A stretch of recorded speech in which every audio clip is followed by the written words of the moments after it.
दोस्तों छठ पूजा नज़दीक आ चुका है और पावर स्टार पवन सिंह के गाने का अभी तक कोई पता नहीं था। तो काफ़ी दर्शक और इनके फैंस बहुत ज़्यादा नाराज़ थे।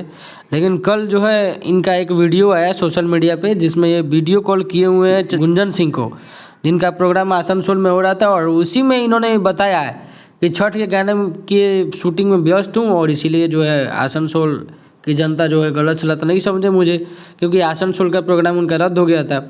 और देखिए छठ का गाना जो है उनका शूट हो चुका है और जैसी खबरें आ रही हैं आज शाम तक छठ के गाने का टीजर भी आ जाएगा।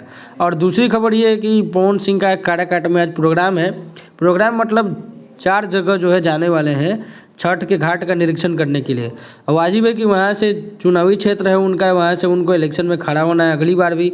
तो संजय वर्मा जो उनके काफ़ी करीबी हैं, उन्होंने पोस्ट डाला है इंस्टाग्राम पे, जिससे ये पता चलता है कि आज जो है वो निकल चुके हैं वो काराकाट के लिए और जल्दी उनसे जुड़ी हुई अपडेट आपके सामने आएगी। इसी तरह के अपडेट के लिए चैनल से जुड़े रहिए और वीडियो को काफ़ी शेयर कीजिए और चैनल को लाइक से सब्सक्राइब कर दीजिए और अपना प्यार दिखाइए चैनल को। वीडियो देखने के लिए आप सभी भाइयों का बहुत बहुत धन्यवाद।